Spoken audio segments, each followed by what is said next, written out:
Fala galera, hoje é dia de Lanterna Verde Absoluto número 5.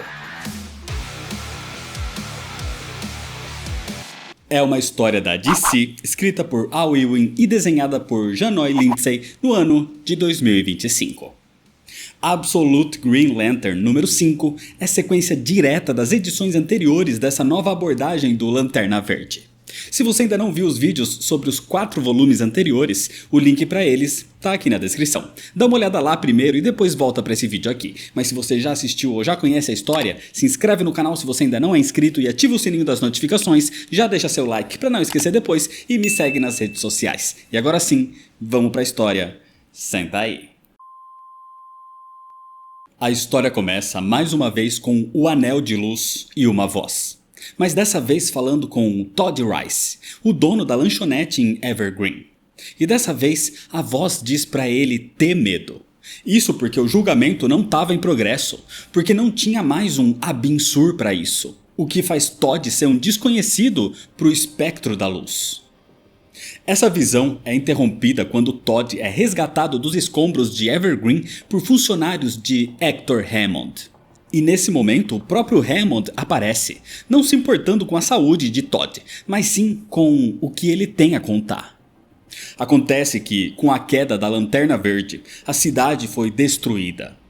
Todd sobreviveu porque a sua cafeteria ficava nas margens da cidade, não sendo diretamente atingida pelo impacto, mas mesmo assim ela foi destruída e os escombros caíram em cima de Todd. Hal Jordan não foi atingido porque estava do lado de fora e ele achou que Todd tinha morrido. Com isso, Todd não viu, mas ouviu o que aconteceu depois. Hal Jordan confrontou Abin Sur, exigindo saber onde estava Joe Mullen. Hal acreditava que Abin Sur tinha feito algo com ela, como fez com todos os seus amigos. Mas o alienígena nega ter feito alguma coisa. Ele diz que Joe obteve um poder que não compreende, por isso ela se tornou uma anomalia. E anomalias não podem existir no espectro da luz. Logo, Joe será caçada por isso. E diante dessa situação, Abin Sur diz para Hal ter medo. Então, ao ouvir isso, Hal simplesmente aperta o gatilho, atirando diversas vezes em Abin Sur. E dessa vez, os tiros o acertam, aparentemente matando o alienígena. Mas Abin Sur surpreende Hal ao pegar na sua mão que segurava a arma. E nesse momento, Abin Sur parecia derreter ou algo do tipo. E enquanto segura a mão de Hal, ele diz que o julgamento de Hal Jordan é ser o Mão Negra. Foi assim que Hal teve a sua mão convertida, e aquele poder parecia tentar corromper o seu corpo agora. Com isso, enquanto o corpo de Abin Sur continuava derretendo, se tornando numa massa gosmenta, ele afirma que o julgamento não estava mais em progresso, porque agora não havia mais um Abin Sur definido. E dessa forma, Abin Sur morre, com o seu corpo se desfazendo no chão. E enquanto ele fala para Hal ter medo da Mão Negra e da Estrela Negra. Depois de ouvir toda essa história de Todd, Hector se afasta, claramente sem se importar com os ferimentos do homem. Só quando a sua secretária vai falar com ele, que Hector se convence a proporcionar o tratamento adequado para Todd. Mas ele diz para Todd ser levado para os laboratórios da sua empresa, porque ele pode ser útil no futuro. Quem sabe dando mais informações sobre Hal, ou sobre os desaparecidos, ou a tal anomalia Joe Mullen. Enquanto isso, Joe continuava confrontando Hal, que ainda está sendo controlado pela Mão Negra. Hal diz que tudo o que aconteceu foi culpa dela. A lanterna caiu porque Joe tocou em Abin Sur. E Hal atirou em Abin Sur porque achava que Todd e a própria Joe tinham sido mortos. Ele pergunta o que aconteceu com Joe depois do acidente. E ela fala que, quando viu que a Lanterna Verde ia despencar do céu, os seus instintos diziam com todas as forças que ela deveria escapar antes de ser pega. E, quando ela se deu conta, ela estava no deserto, com esses poderes verdes, e andando sem rumo. Até que ela sentiu um impulso, como se fosse uma bússola, a levando para onde ela deveria ir, até o próprio Hal Jordan, ou melhor, até a Mão Negra.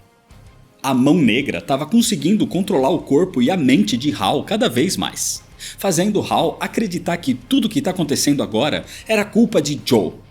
Ela tirou o poder de Abin Sur, ou seja, ela é responsável pela queda da lanterna e a destruição de Evergreen. Ela é uma anomalia.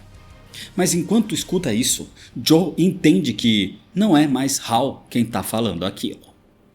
Nesse momento, a criatura que Hal estava se transformando diz que é tudo culpa dela e do seu anel. Então ele grita para Joe tirar aquele anel. Essas palavras mexem com Joe e fazem ela se lembrar do triste momento em que ela se separou da sua então noiva. Na ocasião, ela mandava Joe tirar aquele anel também, porque o anel era um símbolo de comprometimento, de um juramento que elas fizeram, de ficarem juntas tanto no dia mais claro como na noite mais densa. Mas Joe estava abandonando esse juramento. Sua ex-noiva acusava Joe de sempre fugir de tudo, do seu trabalho, dos seus pais, da sua cidade e agora dela. De qualquer forma, a noiva exigia que Joe removesse o anel. Essa lembrança desagradável despertou a fúria em Joe, então ela apenas desafia Hal a obrigá-la a tirar o anel. Dessa forma, a luta intensa entre Joe e o controlado Hal Jordan recomeça. Enquanto isso, nas ruínas de Evergreen, Hector Hammond estava ficando irritado por eles não conseguirem acessar a Lanterna Verde. Mas é aí que um relatório aponta que duas figuras desconhecidas estavam se aproximando do local, uma emanando uma luz verde. E ao olhar no binóculos, Hector vê a luta entre Joe Mullen e Hal Jordan. A princípio, seus subordinados queriam permissão para interceptá-los, mas Hector diz que não, porque eles podem ser a chave para abrir a lanterna. E conforme esperado, ao longo da luta entre os dois, a Lanterna Verde começa a reagir ao poder de Joe, e ela se levanta. Hector manda os seus subordinados continuarem escaneando tudo, enquanto a luta entre Joe e Hal os leva para dentro da própria lanterna. E ali dentro, os dois encontram ninguém menos que John Stewart, num tipo de meditação com um anel de luz atrás dele. E John estava envolvido com uma aura amarela. E diante dos seus amigos, John diz para os dois não terem medo. E é desse jeito que, por enquanto, termina a história. Lanterna Verde Absoluto número 5, na minha opinião, segue num pequeno aumento de qualidade junto com a edição anterior. O roteiro vem fechando pontas, desenvolvendo a problemática e criando mais mistérios que vão te prendendo e te mantendo querendo entender a continuação dessa narrativa. Diferente de algumas edições anteriores que pareciam mais enrolações, o único ponto que continua como negativo para mim aqui é a arte, porque me incomoda muito o que eles vêm fazendo, principalmente nos cenários. Mas de qualquer forma, a edição criou uma boa amarra que me fez querer manter a leitura. Por isso, as continuações são histórias para outros vídeos. Então se inscreve no canal se você ainda não é inscrito, ativa o sininho das notificações, deixa seu like se você gostou, me segue nas redes sociais para ficar por dentro das novidades e compartilha esse vídeo com seus amigos. Muito obrigado, valeu e até mais.